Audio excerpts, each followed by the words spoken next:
7, you are doing 4 rounds of 50 mountain climbers, 25 kettlebell swings or dumbbell swings, and then finishing with 10 push-ups. You're going through that 4 times.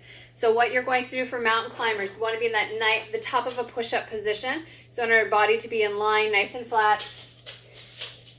In this position, we want to keep those bums out of the air. We're going to pull one knee into our chest and bring it back. That's 1 rep. Other knee in, bring it back.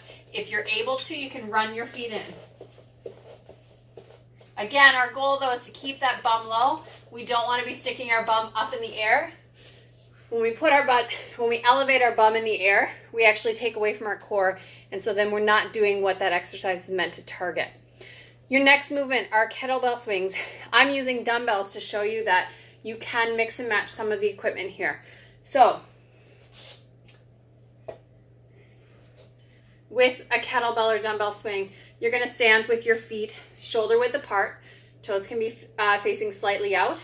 Your arms are just going to stay straight. Your arms are there to guide it, okay? And so what I'm going to do is I'm going to send my hips back and then pop them forward. And that's what's giving me the power to move the weight versus relying on my arms. I want the power to come from my hips. So shoot your hips back, natural knee bend, push them forward, keeping my chest up and my back nice and flat. So it looks like this.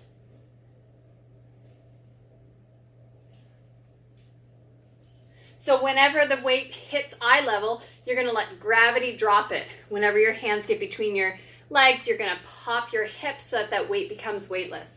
So from the front, notice my chest stays up, my knees stay out, and the weight is in my heels.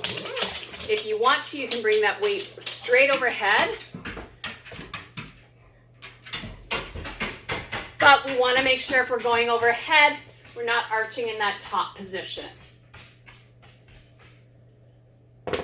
So either bringing that weight to eye level or bringing it overhead, whatever you're comfortable with, okay? Safety and technique comes first. Key things you need to remember is hips go back, chest stays up. Pop those hips so that you can guide the kettlebell. If going straight overhead, you need to make sure that your core is engaged, okay? Let gravity take it down. Again, chest stays up. Pop those hips. All right, guys? The next movement is push-ups. So going into that mountain climber, our goal is to stay nice and straight. Fingers are pointing straight or slightly out. We never want our fingers tracking in. Lowering down is 1. Coming up is 1. If not able to do that, drop to your knees. Down is 1. Up. If that's a little bit too easy, but the other one's hard, straighten one leg, bend one knee, down, and up.